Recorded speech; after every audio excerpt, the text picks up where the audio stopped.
Selamat malam teman-teman terkasih. Seperti yang kita ketahui, kepala kita memiliki berat tertentu. Menurut kalian, berapa berat kepala kalian sampai hari ini? Di dunia modern, berat kepala rata-rata seseorang hampir mencapai 7% dari total berat badan.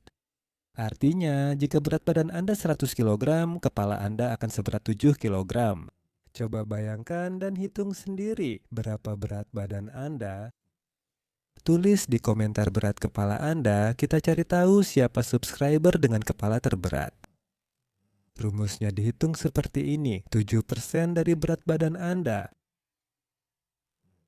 Kita ambil berat rata-rata saja, misalnya 5 kilogram. 5 kilogram itu berarti berat badan seseorang harus berapa? Silakan hitung sendiri, gunakan rumusnya. Jadi itu berat yang cukup signifikan, setuju kan? Dan otot leher kita, leher itu sendiri mendapat beban yang cukup besar. Jadi, jika Anda mengambil dumbbell seberat 5 kilogram misalnya, atau kettlebell, atau apapun yang beratnya 5 kilogram, angkat dan coba tahan.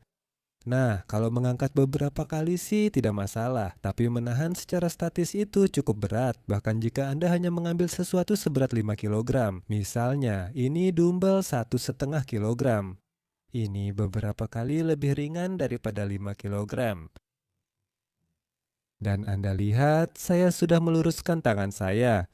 Cukup berat untuk menahan beban ini, tapi yang paling menarik adalah fisika, apa yang ditawarkan oleh ilmu pengetahuan kepada kita. Tuas yang disebut demikian, bahkan digunakan saat pembangunan piramida. Jadi, secara umum, lihatlah jika beban kita berada pada penopang yang tegak lurus dengan permukaan bumi. Jika penopangnya berada secara tegak lurus, seperti ini, lihat tegak lurus dengan permukaan. Dalam posisi seperti ini, tuas ini memungkinkan saya menahan beban lebih mudah dibandingkan dengan posisi yang satu ini. Jadi, jika saya sedikit maju, beban otot akan bertambah. Semakin ke depan, beban makin besar hingga maksimal pada otot saya dan juga otot kalian. Kira-kira seperti posisi ini, dan jika posisi leher kepala kalian menyimpang dalam kasus ini, maka beban pada leher kalian akan meningkat berkali-kali lipat. Jadi, kepala kalian memiliki berat 5 kilogram. Kepala terletak di atas leher dan ditopang otot-otot leher. Namun, jika kepala mulai bergerak ke depan, maka mereka yang mahir memecahkan soal fisika tahu bahwa sudut berubah di sini sehingga gaya meningkat, sesuatu ditambahkan dan pada dasarnya beratnya menjadi hampir 50 kilogram. Dan dengan setiap penambahan yang baru. Jadi, dengan mengubah posisi kepala Anda, leher Anda yang sudah berbobot 150 kilogram tentu saja sebenarnya tidak bertambah sebanyak itu ya, tidak sampai 150. Tapi misalnya di sini, baiklah kita buat lebih realistis, kita pakai angka yang lebih realistis. Intinya Anda sudah paham maksudnya. Bahwa di sini beban pada otot leher lebih kecil, sedangkan di sini beban itu meningkat. Pada dasarnya itu artinya apa? Itu artinya jika kita terus-menerus mempelajari ponsel kita dalam posisi seperti ini, kepala kita akan berada dalam posisi seperti itu. Itu seharusnya memperkuat leher kita, tapi jika kita membebani otot secara berlebihan, terutama dengan beban statis, otot ini perlahan mengalami cedera. Artinya, jika kita melatih leher kita dan melakukannya secara bertahap, memberi otot waktu untuk beristirahat. Jadi, misalnya, kita menahan dalam posisi seperti ini, lalu mengangkatnya, artinya kita membiarkan ototnya lelah, kemudian memberinya waktu untuk pulih, maka otot kita akan perlahan-lahan pulih. Tapi, jika kita terus-menerus membebani otot tanpa memberinya waktu untuk beristirahat, maka akan muncul proses-proses yang berkaitan dengan kelebihan beban otot. Ini pada dasarnya adalah peradangan. Ketika kita membebani otot secara berlebihan, otot mulai mengalami cedera di berbagai bagian pada area perut otot. Seperti yang kita ketahui, otot terdiri dari beberapa bagian, yaitu perut otot dan bagian tendon. Keduanya bisa cedera dan mikrotrauma seperti itu bisa terjadi. Jika yang cedera adalah perut otot, sebenarnya itu tidak terlalu buruk, asalkan bukan robekan besar. Otot bisa pulih dan bahkan terkadang menjadi lebih kuat. Latihan kekuatan memang seperti itu. Saat otot sedikit terluka, otot akan mengalami hipertrofi jika diberi waktu pemulihan. Namun, bila otot terlalu dibebani, bisa terjadi peradangan kronis. Tendon butuh waktu lebih lama untuk pulih. Jika sedikit robek, penyembuhannya sangat lama. Titik-titik perlekatan tempat tendon menempel pada periosteum juga membutuhkan waktu yang sangat lama untuk sembuh. Tempat-tempat ini menjadi meradang. Dan selubung otot, fasia yang berada di antara otot-otot juga, bagian-bagian ini juga bisa mengalami peradangan pada kita. Penyakit ini disebut fasciitis, myositis, dan tendinitis. Jika proses ini sering terjadi berulang, kelebihan beban biasanya terjadi seperti itu. Tapi ini terutama terjadi di area tendon karena mereka membutuhkan waktu lebih lama untuk sembuh dan terjadi pertumbuhan fibrosa di sekitar struktur tersebut. Paling sering ini terjadi pada tendon, bisa juga terjadi pada otot, tapi masalah ini lebih sering terjadi pada tendon ketika jaringan ikat muncul di sekitarnya yang mengganggu pergerakan tendon dan memicu rasa sakit. Pada tendinitis kronis seperti ini, tendinopati, jaringan ikat ini mulai menekan tendon dan saat bergerak menyebabkan peradangan lagi. Bagaimana cara mengobatinya? Nah, dengan menggabungkan berbagai prosedur, mungkin fisioterapi juga diperlukan untuk mengurangi peradangan ini. Bahkan mungkin juga obat antiinflamasi. Tapi yang paling penting adalah mengembalikan mobilitas dan secara perlahan dengan latihan memulihkan elastisitas semua jaringan di sekitar tendon itu sendiri, mobilitas tendon itu sendiri, dan elastisitas tendon. Tapi kita tidak perlu sampai seperti itu. Kita harus mencegah semua itu terjadi. Oleh karena itu, dengan memahami hal-hal ini, kita tahu bahwa ada otot-otot tertentu yang mengalami kelebihan beban. Lalu, apa yang harus kita lakukan untuk mengurangi ketegangan pada otot-otot tersebut? Bagian leher mana yang paling sering kelebihan beban dan tegang? Apakah di area bahu? Bagian apa yang tegang di sana? Banyak orang mengira otot trapezius tegang dan memang benar di satu sisi. Jadi singkatnya, memang benar otot trapezius di sana tegang, tapi ada juga otot lain yang tegang, yaitu otot pengangkat skapula. Jadi di bagian samping ini ada dua otot yang sakit dan kelebihan beban. Itu adalah otot trapezius yang juga sering kelebihan beban karena kelemahannya. Seringkali karena otot deltoid yang lemah, lengan bekerja secara berlebihan dan terkadang ada masalah dengan sendi akromio-clavikular. Sendi ini seringkali tidak stabil dan sedikit bergerak. Sendi kecil ini juga menyebabkan ketegangan pada otot trapezius, tetapi pada saat yang sama itu juga merupakan akibat dari kelemahan otot ini. Otot levator scapulae mengalami ketegangan berlebihan karena kelemahan otot ekstensor leher panjang. Singkatnya, untuk mengurangi ketegangan pada otot-otot leher ini, termasuk otot suboccipital. Singkatnya, yang terjadi adalah otot trapezius, levator scapulae, dan ekstensor leher pendek menjadi tegang berlebihan, sementara ekstensor leher panjang melemah. Kelompok otot ini terdiri dari otot splenius, otot panjang, dan beberapa otot lain yang tergabung dalam kelompok ekstensor panjang. Saraf ini dimulai dari bagian tengah tulang belakang toraks dan berakhir di tulang oksipital. Saraf ini mencakup seluruh area tersebut. Kepala Anda bertumpu pada otot-otot ini. Jika otot melemah, bagian lain bekerja terlalu keras. Oleh karena itu, untuk menghilangkan ketegangan dari otot leher, kita perlu memindahkan ketegangan ini ke bagian lain. Prinsip itu juga berlaku pada otot.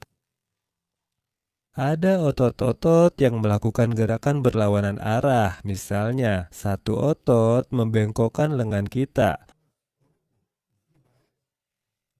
Misalnya, ini adalah otot yang membengkokkan, ya biceps, atau di sini biceps lengan atas, singkatnya kita tidak akan mempersulit, dan ada tricep di sisi lain. Jadi, ketika biceps tegang, tricep rileks. Tricep tegang, kalau kita menegangkannya, menahan ketegangan, pada saat itu kamu akan merasakan otot yang lain menjadi lembut, dia sedang beristirahat. Dan prinsip ini bisa kita gunakan untuk merilekskan sesuatu, supaya kita bisa. Tapi yang menarik, tidak selalu otot-otot ini berada di sisi yang sama, seringkali mereka ada di sisi yang berbeda. Misalnya, tugas kita adalah merilekskan otot trapezius. Untuk melakukan ini, kita akan mengencangkan otot latissimus dorsi. Anda juga dapat mengencangkan otot pectoralis, bagian bawah otot pectoralis, untuk merilekskan bagian trapezius ini. Untuk merilekskan otot levator scapulae. Nah, di sini juga yaitu Anda mengangkat otot dan tulang belikat. Dan untuk merilekskan otot trapezius, kita perlu menegangkan otot latissimus dorsi dan dada. Mari kita bandingkan efektivitas dan pengaruhnya pada masing-masing otot. Tapi biasanya bisa saja keduanya sekaligus, jadi keduanya akan rileks. Selanjutnya, berikutnya. Untuk merilekskan otot-otot bagian belakang leher. Ada otot ekstensor panjang, ada otot ekstensor pendek yang terletak tepat di sini di antara vertebra pertama dan tulang oksipital, dan ada otot fleksor pendek. Secara teori, otot-otot perlu ditegangkan agar bagian belakang bisa rileks. Kita seolah punya dua pilihan tentang yang bisa kita lakukan. Kita bisa merilekskan otot yang tegang dan otot tersebut akan rileks untuk sementara waktu. Tetapi kemudian kita perlu memastikan bahwa penyebab otot tersebut bekerja terlalu keras tidak memengaruhinya lagi. Jadi mari kita lakukan kedua hal itu. Pertama, mari kita mulai dengan merilekskan otot trapezius. Seringkali banyak orang mengalami ketegangan di bahu dan otot trapezius. Sekarang saya akan tunjukkan bagaimana cara menghilangkan ketegangan ini hanya dalam beberapa detik saja. Banyak orang akan bilang terima kasih.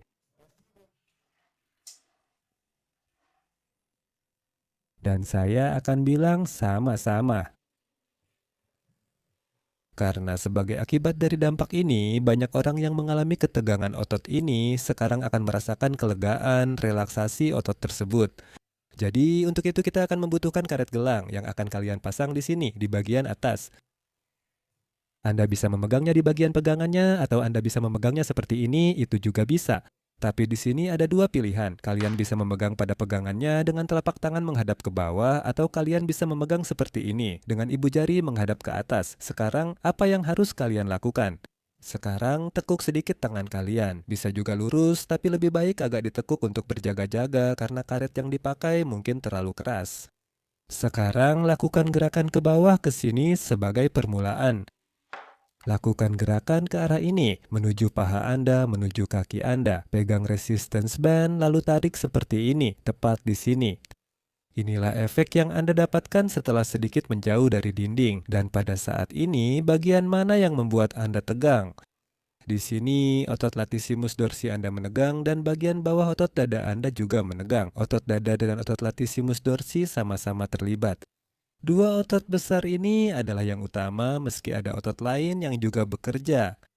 Sekarang pada saat ini, tepat ketika otot-otot itu menegang, apa yang terjadi dengan otot trapezius? Otot itu bisa rileks karena beban berpindah ke otot-otot yang bisa mengambil alih stabilisasi tulang belikat pada saat itu.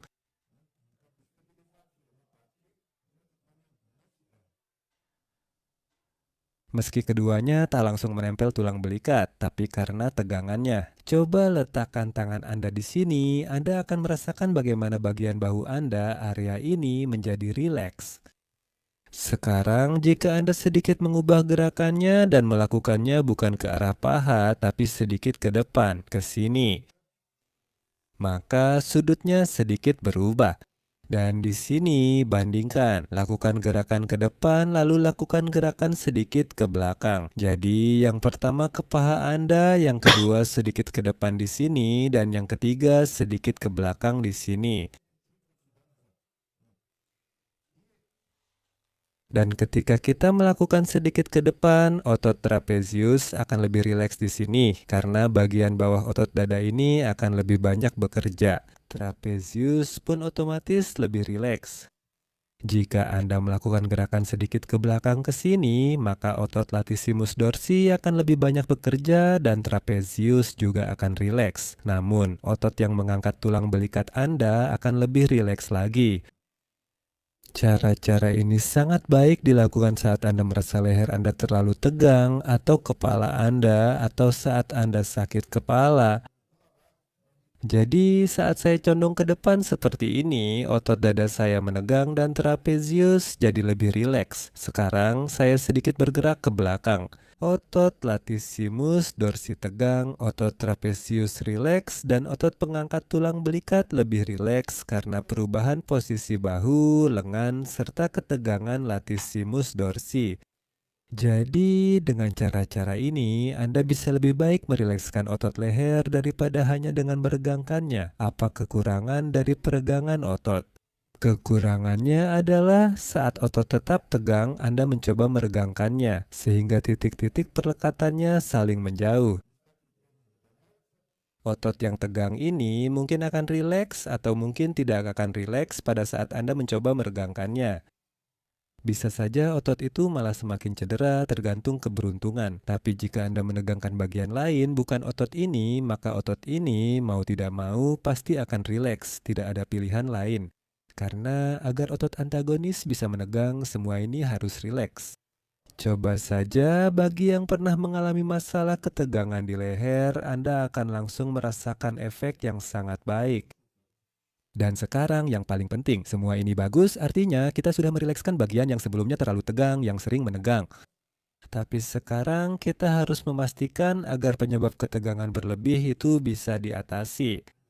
Dan kita perlu melatih otot-otot ini, otot ekstensor leher yang mampu menahan bahkan peningkatan berat berkali-kali lipat saat kepala menunduk ke depan. Untuk itu, ada banyak sekali latihan yang berbeda, tapi salah satu yang bagus adalah seperti ini. Ambil gulungan, sebaiknya yang lembut, dengan tekstur yang empuk supaya tidak terlalu menekan kepala Anda. Letakkan gulungan itu di sini, di dinding, letakkan dengan nyaman. Dan sekarang sentuhkan bokong Anda ke dinding, sandarkan bagian belakang kepala Anda pada gulungan. Kaki di lantai, bokong diangkat dari lantai.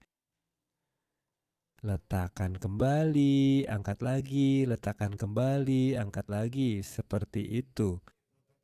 Dari 5 hingga 10 repetisi. Jika Anda merasa leher Anda terlalu tegang, mulailah dengan 5 repetisi. Bagaimana cara meningkatkan bebannya? Letakkan kaki agak jauh dari dinding, tapi jangan terburu-buru, sudah diposisikan. Kepala menempel, angkat panggul. Sudah diposisikan, kepala menempel, angkat panggul. Jika terasa terlalu berat, dekati dinding, letakkan panggul, angkat, letakkan panggul, angkat. Jika bahkan dalam posisi seperti ini masih terasa berat, dekati dinding lebih dekat lagi dan temukan posisi di mana Anda bisa menahan ketegangan tersebut. Latihan ini sangat baik untuk memperkuat otot ekstensor leher. Bahkan setelah 1 kali melakukan latihan seperti ini, perhatikan bagaimana posisi kepala Anda berubah karena otot ekstensor leher menjadi lebih kuat. Karena pada banyak orang, otot itu sudah lama tak mendapat beban yang dibutuhkan. Otot-otot hanya terbiasa diregangkan. Yang paling berbahaya adalah meregangkan leher dengan cara ini, jadi hindari menarik leher seperti ini. Kecuali jika Anda punya otot ekstensor leher yang sangat kuat, tapi orang seperti itu jarang, biasanya mereka tidak bermasalah dengan leher. Cara yang sama untuk merilekskan otot juga ada untuk area pinggang. Jadi kita juga bisa seperti tadi kita langsung merilekskan bahu. Kita juga bisa merilekskan pinggang tegang dengan memindahkan beban ke otot lain, seperti perut. Jika tertarik, beritahu saya. Lain kali kita lakukan ini. Bagaimana cara cepat merilekskan otot pinggang seperti yang kita lakukan pada otot leher? Baiklah, selamat malam sekali lagi. Sampai jumpa di episode berikutnya.